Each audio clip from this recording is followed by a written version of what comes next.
Start कर रहे हैं, तो हम क्या बोल रहे थे? हाँ, 163। 163, जिसमें lesser accessory symptom of medicine है। ध्यान से सुनना चीजों को। लेसर एसेसरी सिम्टम अगर मेडिसिन का पूछा जाए तो 163 है। अगर एसेसरी सिम्टम ऑफ डिसीज का पूछा जाए तो 180 180। एफोरिज्म है। और लेसर एसेसरी सिम्टम अगर पेशेंट का पूछा जाए तो 95 एफोरिज्म है। ठीक है। और अगर एसेसरी सर्कमस्टांसेस पूछा जाए तो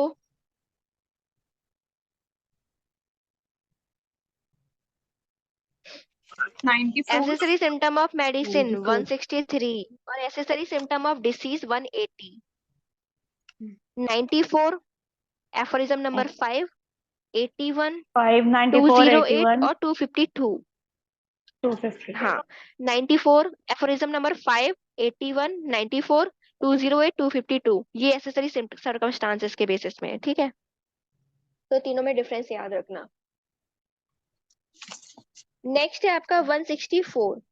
164 क्या है? जो सिलेक्शन होता है वो आपका करेक्टरिस्टिक सिम्टम्स के बेसिस पे होना चाहिए। ठीक है, ये आपका 164 में दे रखा है। नेक्स्ट है 165। 165 में है कि अगर हमने सिलेक्शन कॉमन सिम्टम्स के बेसिस पे किया है तो हम गारंटी नहीं दे सकते कि पेशेंट को क्योर होगा या नहीं होगा। ये आपका 165 में दे रखा है। नेक्स्ट है आपका 166।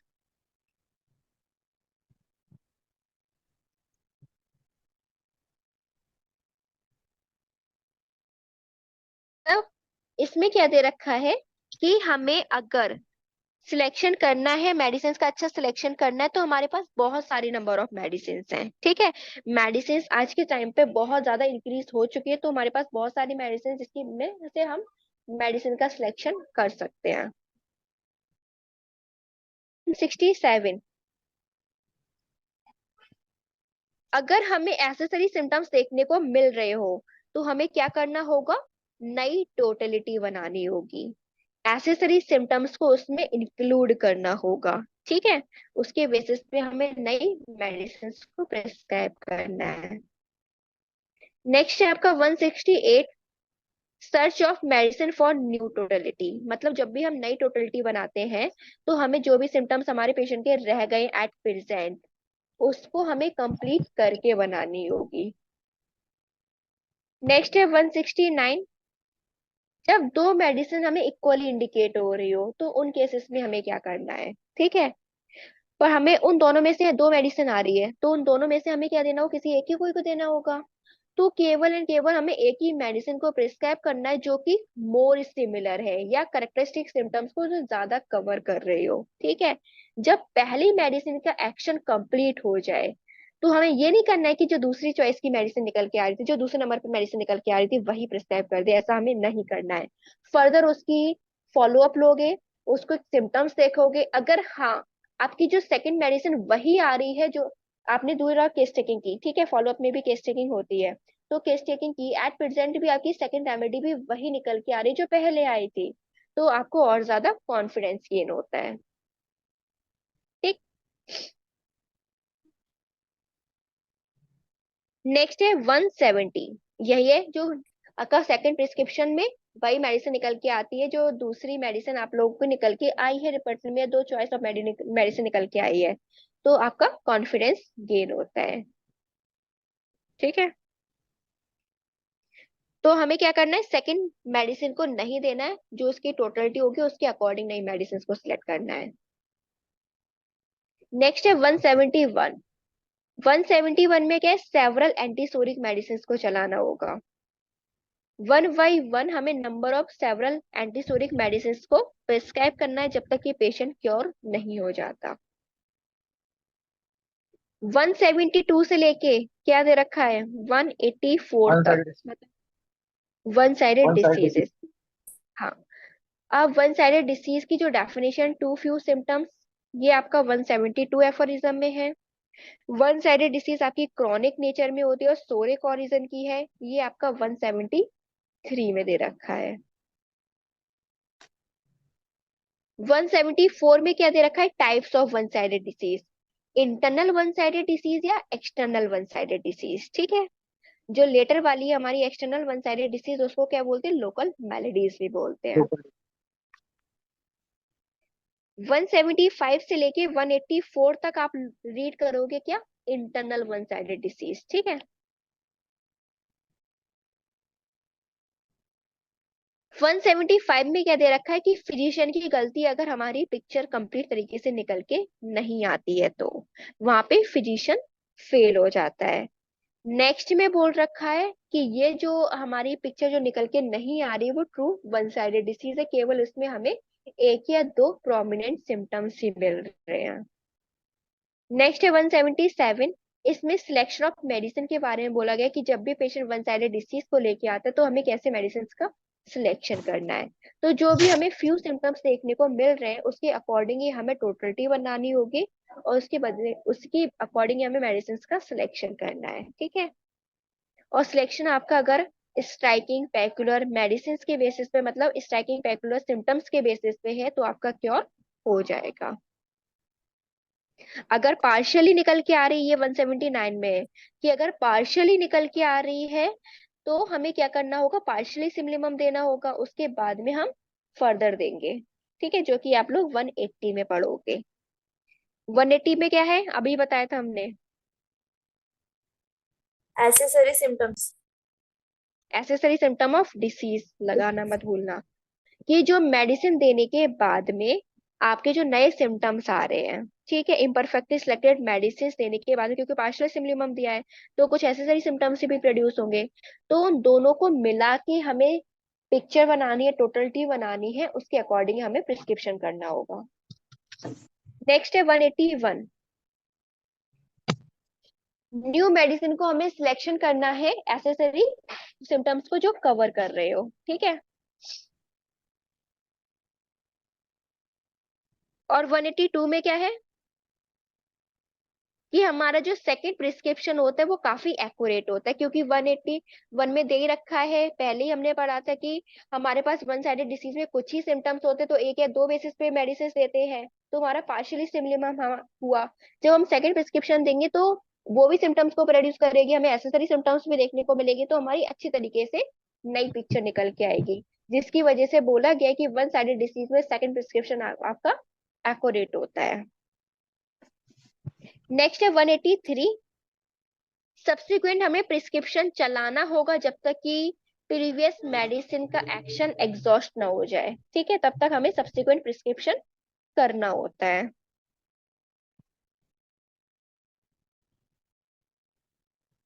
वन एटी फोर में क्या दे रखा है, जो remaining portion of disease at present, जो भी हमारे रिमेनिंग सिम्टम्स रह गए पेशेंट के, उसके अकॉर्डिंग हमें सब्सिक्वेंट प्रिस्क्रिप्शन करना होगा।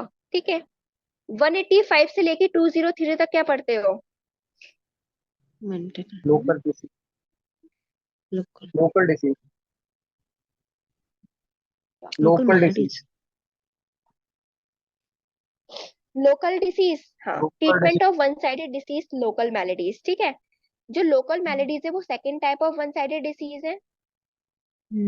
और 186 में आपका जो दे रखा है वो है डेफिनेशन ऑफ लोकल डिसीज। ठीक है, कि जो लोकल डिसीजेस होती है वो शॉर्ट टाइम के लिए होती हैं, उसमें केवल आपको एक्सटर्नली सिम्टम्स प्रेजेंटेड होंगे और रेस्ट ऑफ द बॉडी इसमें पार्टिसिपेट नहीं करते, ये according to the old school है। सर्जरी को इसमें कहा गया कि इन सच केसेस में सर्जरी प्रोवाइडेड होती है। जबकि 187 में क्या दे रखा है कि जो इंटरनल डिसीज है और एक्सटर्नल डिसीज है वो इंटरकनेक्टेड है। ठीक है, बिना बॉडी के अंदर पार्टिसिपेट किए बिना हमारे कोई एक्सटर्नल सिम्टम्स आ ही नहीं सकते, ये आपका 187 में दे रखा है।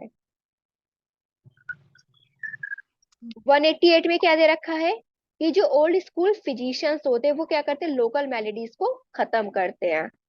मीन्स अगर वॉट आया तो वॉट्स को जला दिया, कोई भी ग्रोथ देखने को मिल रही तो उसको डिस्ट्रॉय कर दी, ये आपका 188 में दे रखा है। तो ये बिगेस्ट ब्लेंडर है ओल्ड स्कूल का, ये फुटनोट में बोल रखा है हैनेमैन सर ने 188 के। 189 में क्या है,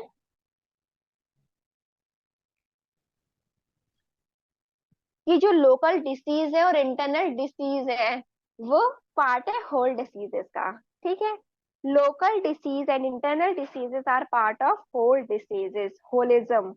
ये आपका इंटरकनेक्टेड है, मतलब दोनों एक दूसरे में पार्ट करते हैं। 190 में इसका ट्रीटमेंट है कि जो भी हम डिसीज आते हैं उसको होल डिसीज के बेसिस पे हम पेशेंट को मेडिसिन प्रिस्क्राइब करेंगे, होल जो मेलेडी निकल के आएगी, भले ही पेशेंट को चोट भी क्यों ना लगी हो। तो जो होल सिम्टम्स हमें देखने को मिलेंगे उसके अकॉर्डिंग ही मेडिसिन प्रिस्क्राइब करनी है। 191 में बोल रखा है कि जो इंटरनल मेडिसिन होती है वो इंटरनल और एक्सटर्नल दोनों में ही चेंजेस को प्रोड्यूस करती है। 191 में क्या है कि जो इंटरनल मेडिसिन है वो इंटरनल और एक्सटर्नल दोनों ही चेंजेस को प्रोड्यूस करती है। ठीक है, 192 में क्या है, रोल ऑफ कंकोमिटेंट्स पूछा जाता है, कंकोमिटेंट्स का जो रोल है वो कौन से एफोरिज्म में है, रोल ऑफ कंकोमिटेंट्स कौन से एफोरिज्म में है, तो एफोरिज्म नंबर 190 192। नेक्स्ट है 193। 193 में क्या दे रखा है कि अगर हमें पेशेंट अगर एक्सटर्नल डिसीज को भी लेके आ रहा है और हमें इंटरनल सिम्टम्स भी देखने को मिल रहे हैं, तो जब हम इंटरनल मेडिसिन, केवल एंड केवल इंटरनल मेडिसिन ही प्रिस्क्राइब करते हैं, तब भी पेशेंट का क्योर हो जाएगा। Cure of internal as well as external disease by administration of internal medicine alone. 194 में क्या है, रिलैक ऑफ डिसीज।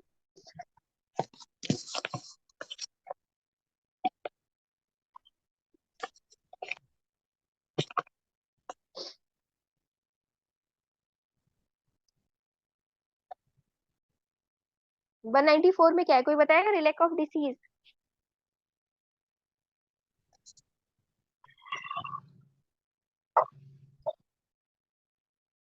बताओ भाई।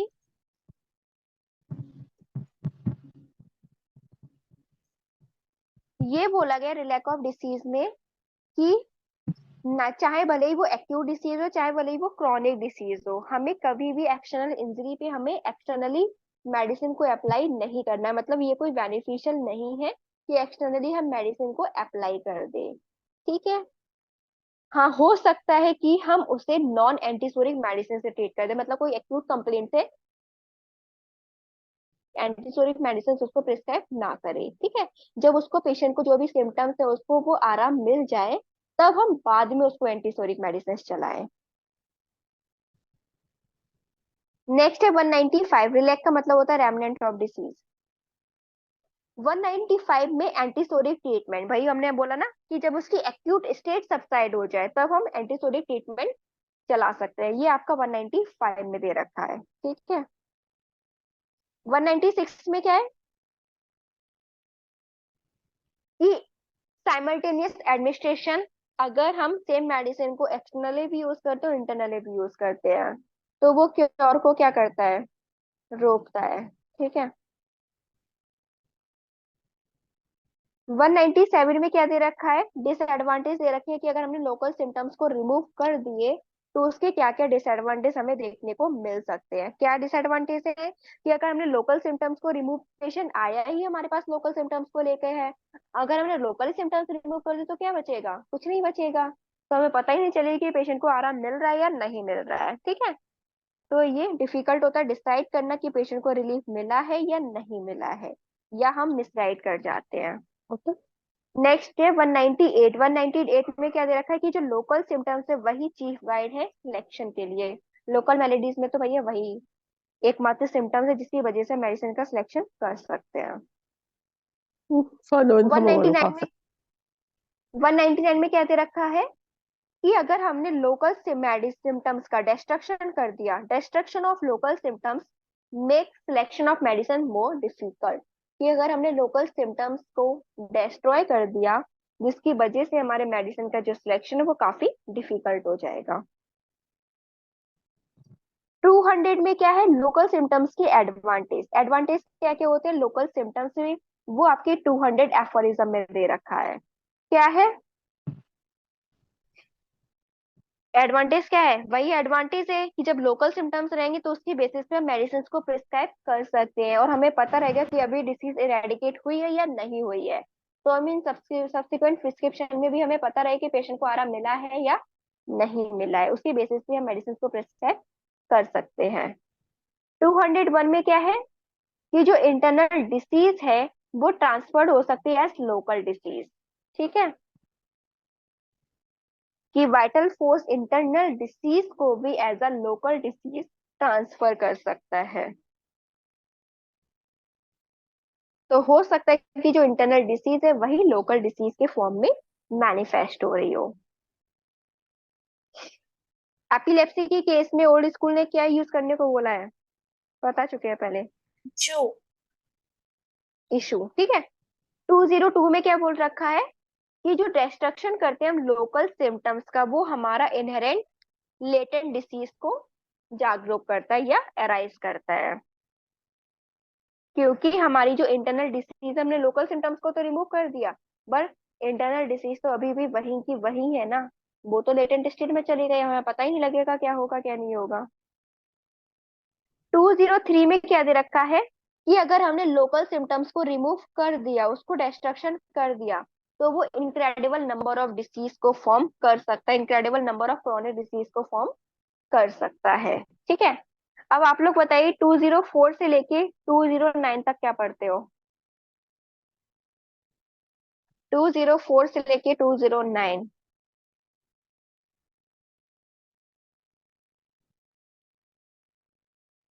Chronic diseases. क्रॉनिक मियाज्म के बारे में। ठीक है, डेवलपमेंट ऑफ क्रॉनिक डिसीजेस। तो 204 में क्या दे रखा है? डेवलपमेंट ऑफ क्रॉनिक डिसीजेस को दे रखा है कि जो 3 मियाज्म है उसी की वजह से डिसीज होती है, सोरा, सिफिलिस, साइकोसिस। ठीक है, और अगर हमने लोकल सिम्टम्स का सपरेशन कर दिया तो वो बहुत सारी अनगिनत नंबर ऑफ क्रॉनिक मैलेडीज को फॉर्म करेगा। 205 में क्या है? Object of cure in chronic diseases. मतलब जब भी क्रॉनिक डिसीज को लेके आ रहा है पेशेंट तो हमें क्या करना होगा? कोई बताएगा?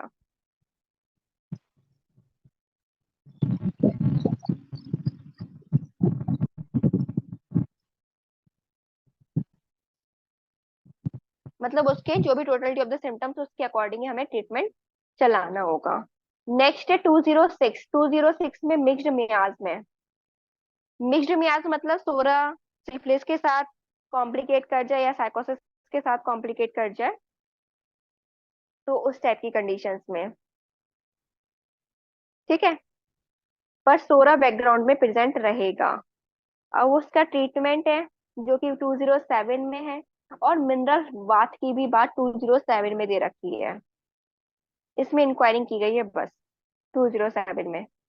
208 में क्या दे रखा है? अभी पढ़ा था आपने, रोल ऑफ एसेसरी सर्कमस्टांसेस।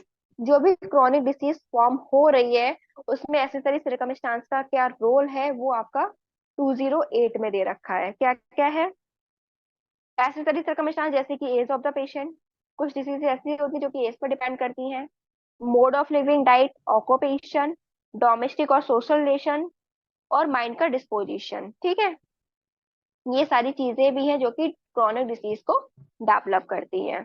209 में क्या है कि अगर कोई भी हमें क्रॉनिक डिसीज की पिक्चर को फॉर्म करना है तो हमें सेवरल कन्वर्सेशन जरूरी है, मतलब पेशेंट से काफी बार बात करना हमें जरूरी हो जाता है, तभी हमारी फुल्ली पिक्चर निकल के आती है। 210 से लेके 230 तक क्या पढ़ते हो? Mental mental diseases. डिसीज।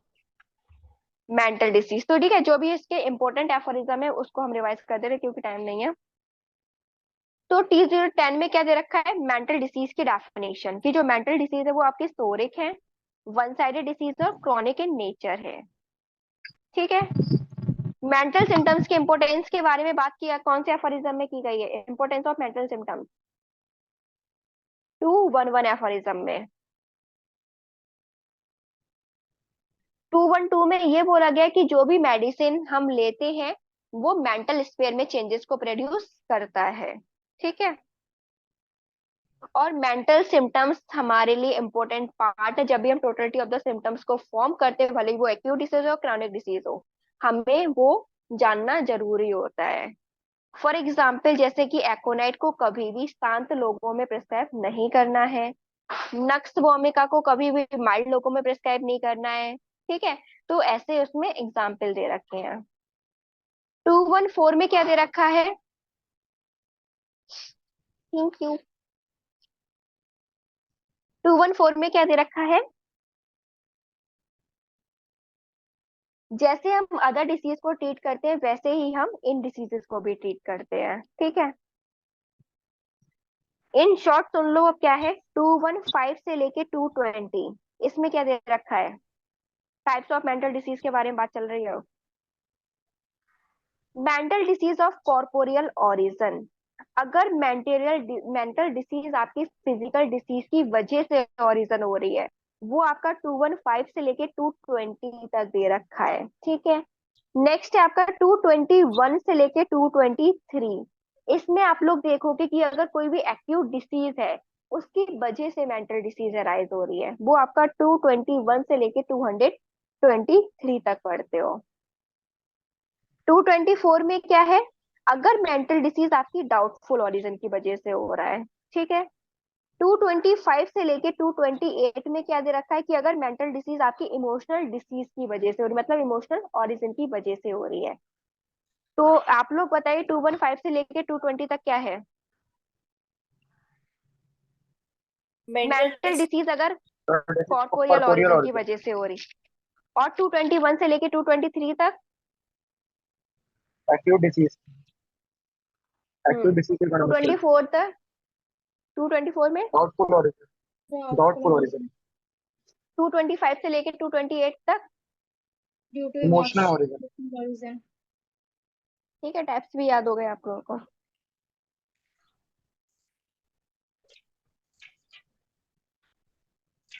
बस यही है इसमें।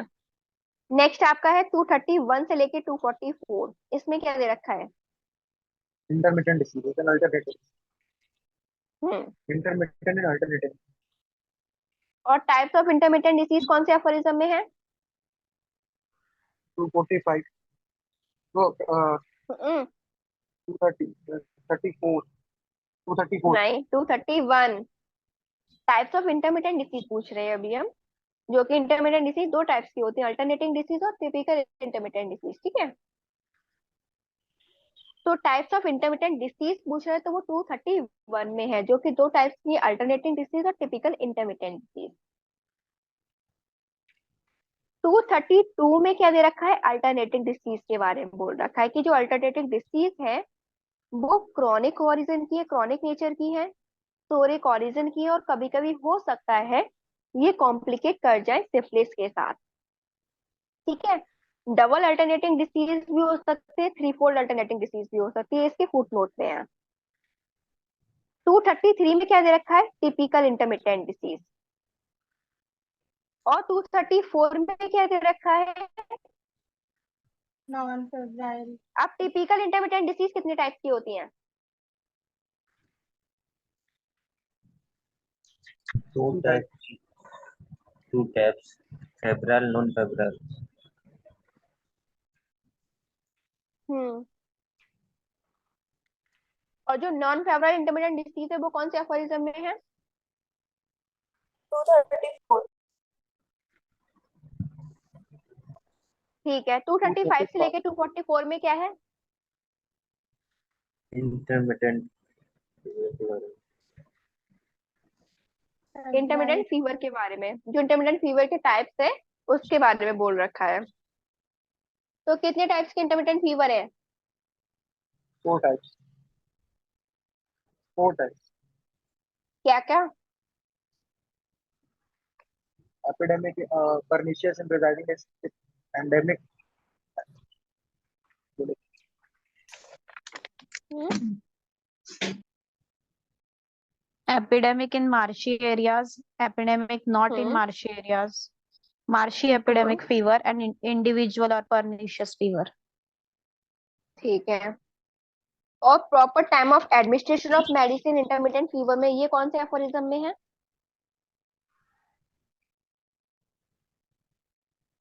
2, 236. 6. 236. कब हमें देना चाहिए? टाइम ऑफ एडमिनिस्ट्रेशन क्या है मेडिसिन का प्रिस्क्राइब का? Decreasing of fever. Decreasing of fever या एपायरेक्सिया स्टेट, ठीक है, जब इसका पैराग्राफ खत्म होने वाला हो। अगर हमारा फीवर जो है को क्योर नहीं हो रहा है तो रीजन क्या है? क्योर पेशेंट को नहीं हो पा रहा है तो उसका रीजन क्या है? पैरोक्सिज्म खत्म होने से पहले दे दिया मेडिसिन। नहीं नहीं, वो तो ठीक है, बट हम ये पूछ रहे हैं कि अगर इंटरमिटेंट फीवर आपने मेडिसिन दी तब भी वो ठीक नहीं हो रहा है तो उसका रीजन क्या है? वो मे भी कोई एक्यूट डिसीज होगी पहले। नो, सोरा बैकग्राउंड में है। 245 से लेके 251 में क्या है? Repetition of doses. Repetition of doses. Okay, और 245 में क्या है?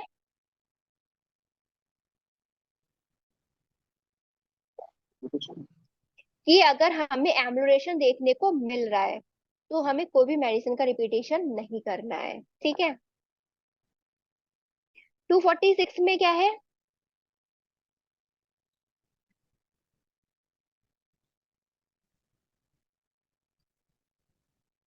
रैपिड फ्लो इस पे डिपेंड करता स्लोली है। प्रोग्रेसिव एम्बुलेशन, ठीक है।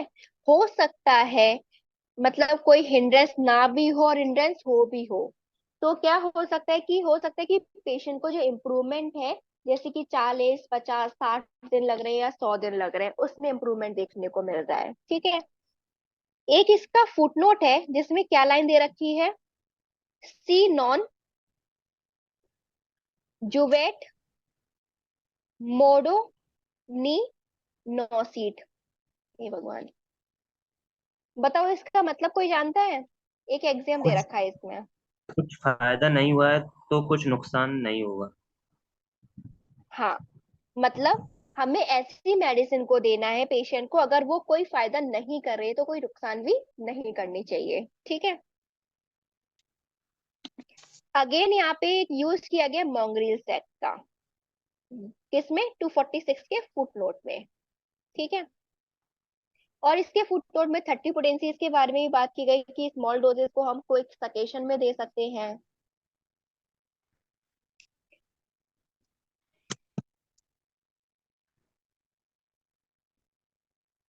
टू फोर्टी सिक्स में क्या दे रखा है सिक्स एडिशन में?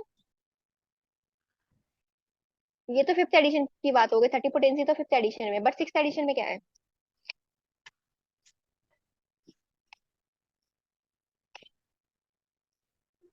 हम कि 50 हर मिलीसीमेंस 50 मिनट्स में अभी नहीं आया है कि हर हमें क्या करना होगा कि जब भी हमें कोई भी रिपीटेशन देना है तो हर पोटेंसी हमारी सक्सेसफुली हायर होनी चाहिए, ठीक है। 247 में क्या है? Favorite remedies. Favorite remedies. 247 के फिफ्थ एडिशन में टाइम कितने जल्दी जा रहे हैं। 247 में कहाँ है फेवरेट रेमेडी? हम भी कंफ्यूज हो गए तुम्हारे जवाब से। 257 में है फेवरेट रेमेडी। 67. हाँ, वही तो क्या, हम भी कंफ्यूज हो गए थे। 257 में है फेवरेट रेमेडी, 247 में क्या है सिक्स एडिशन में? अगर हमने पोटेंसी को चेंज नहीं किया, मतलब हम बार बार हम उसी पोटेंसी को रिपीट करे जा रहे हैं काफी दिनों तक, तो हमें अननेसेसरी मेडिसिनल सिम्टम्स देखने को मिल सकते हैं, जिसकी वजह से हमें हर कोई सक्सेडिंग डोज स्लाइटली हायर होनी चाहिए प्रीवियस वन वाली से, ठीक है। भले ही उसको 10 स्ट्रोक्स लगा के दो बट समवॉट स्ट्रॉन्गर हो। 248 में क्या है? सीन सिम्टम किसी को पता है सीन सिम्टम्स क्या होते हैं? चलो आज खत्म कर ही देते हैं, अगर मतलब एंड हो जाए तो दोबारा ज्वाइन कर लेना। सीन सिम्टम्स क्या होते हैं? Sometimes due to homoeopathic aggravation. क्या चीज? होम्योपैथिक एग्रीवेशन से जो सिम्टम्स है एक्सेस होम्योपैथिक एग्रीवेशन नहीं होता है। हाँ, जब हम homoeopathic excess of homoeopathy medicine ले लेते हैं तो जो हमें एक्सेस ऑफ सिम्टम्स देखने को मिलते हैं, जिसको बोलते हैं हम सीन सिम्टम। तो जो सीन सिम्टम्स की बात की गई है तो वो 246 में की गई है, ठीक है, कोई भी पूछता है तो। 249 में क्या है? एंटीडोट करना। अगर हमें कोई भी नई सिम्टम, मेडिसिन देने के बाद अगर हमें कोई भी नए सिम्टम्स देखने को मिल रहे हैं तो उसका एंटीडोट कैसे करें, ये आपका 249 में दे रखा है, ठीक है। अगर आपका नया सिम्टम्स बहुत ही ज्यादा परेशान कर रहा है, ट्रबलसम सिम्टम है, तो आपको वेट नहीं करना है, तुरंत उसको एंटीडोट करना होगा। बट अगर माइल्ड एग्रीवेशन है तो वेट एंड वॉच कर सकते हो। 250 में क्या है? बैड सिलेक्शन ऑफ मेडिसिन, ठीक है, कि अगर मतलब नए सिम्टम्स को प्रोड्यूस कर रही है, मतलब हमने जो मेडिसिन का सिलेक्शन किया है वो प्रॉपर तरीके से सिलेक्शन नहीं किया है। 251 में अल्टरनेटिंग सिम्टम्स का ट्रीटमेंट, ये चीज पूछी जाती है। अल्टरनेटिंग सिम्टम्स अलग एफोरिज्म में, अल्टरनेटिव डिसीज अलग एफोरिज्म में है, और ट्रीटमेंट ऑफ अल्टरनेटिंग सिम्टम्स अलग एफोरिज्म में है, ठीक है। तो ट्रीटमेंट ऑफ अल्टरनेटिंग सिम्टम्स 251 में है, जिसमें इग्नेशिया, व्राइनिया, रस्टॉक्स, वेलाडोना के बारे में बात की गई कि उनके पास क्वालिटीज होती है अल्टरनेटिंग एक्शन ऑफ मेडिसिन को प्रोड्यूस करने की, और जो अल्टरनेटिंग एक्शन होते हैं वो प्राइमरी एक्शन ऑफ मेडिसिन है, ठीक है। अल्टरनेटिंग एक्शन के बारे में बात इग्नेशिया में दे रखी है, सबसे ज्यादा इग्नेशिया में दे रखी है, मटेरिया मेडिका पुरा में। ये इसके फुटनोट में ऐसा बोला है, डॉक्टर हैनेमन सर ने कहा है कि अल्टरनेटिंग एक्शन के बारे में अगर काफी डिटेलिंग चाहिए आपको तो इग्नेशिया मेडिसिन उठाओ, उसमें देखो, मटेरिया मेडिका पुरा की इग्नेशिया मेडिसिन उठाओ, उसमें देखो, उठा लेना भैया। तो production of alternating symptom, aphorism बताओ, प्रोडक्शन ऑफ अल्टरनेटिंग सिम्टम कौन से एफोरिज्म में है? 115। 115 में। और अल्टरनेटिंग डिसीज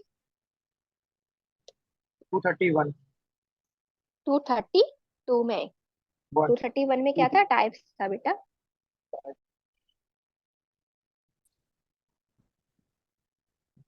252 से लेके 263 तक क्या पढ़ते हो?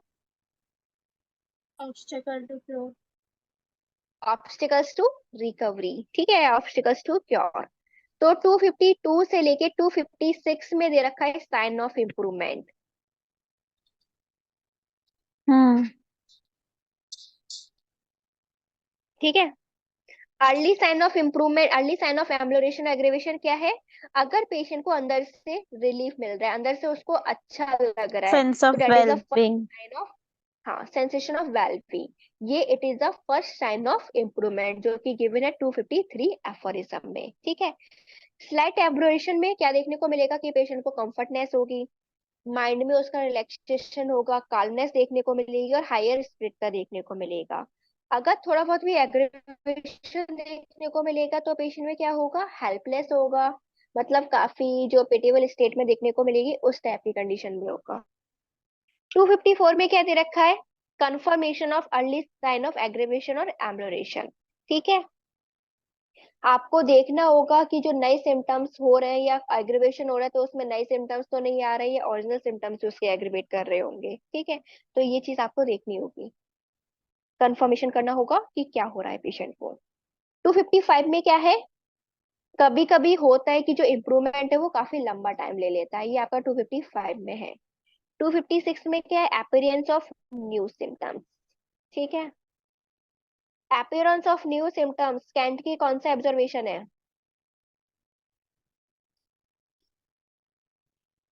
बताओ, appearance of new symptoms can't का विच ऑब्जर्वेशन?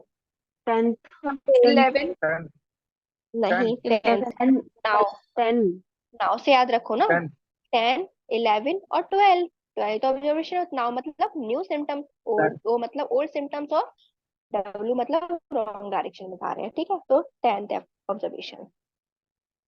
257 में क्या है और 258 में क्या दे रखा है? अवॉइडिंग, ठीक है, मतलब फेवरेट रेमेडी। हमें ऐसी, हमें मतलब फेवरेट मेडिसिन प्रोड्यूस नहीं करनी है, अपने दिमाग में ऐसा नहीं करना है कि अच्छा अस्थमा का केस आ रहा है तो हमें हर केस में वेलाटा देना है या आर्सेनिक देनी है, तो हमें फेवरेट रेमेडी से बचना है।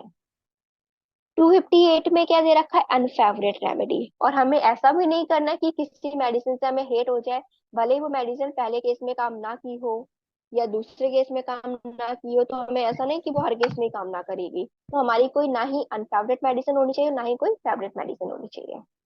ठीक है। 259 से लेके 263 में क्या है?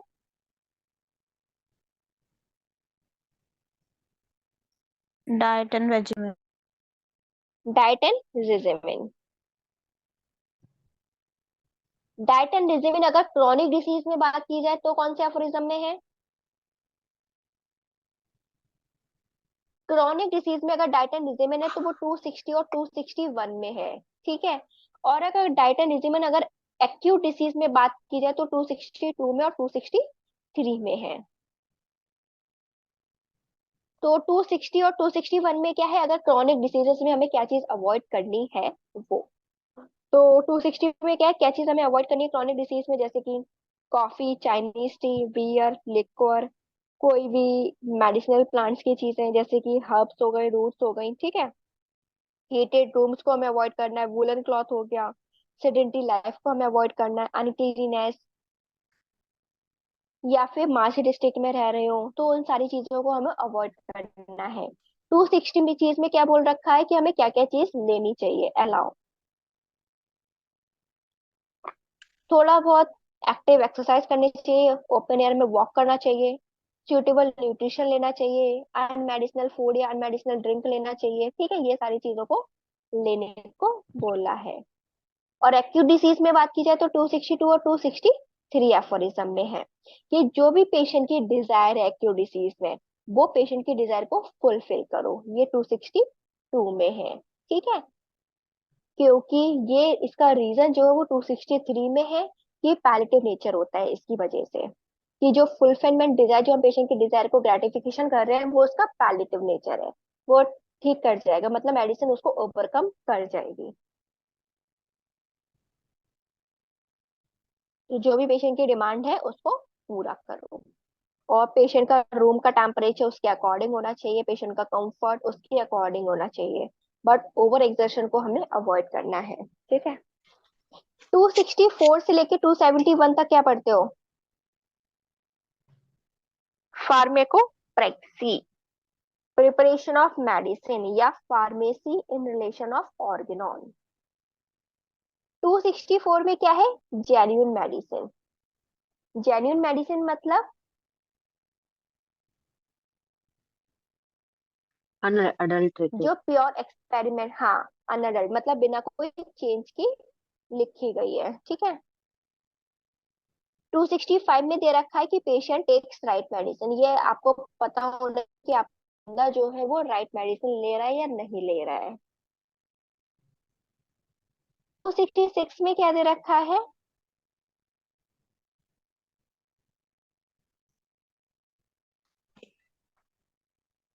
जो एनिमल और वेजिटेबल किंगडम्स के जो सब्सटेंसेस होते हैं उनकी मेडिसिनल प्रॉपर्टीज उनके रॉ स्टेट में होती है। ठीक है।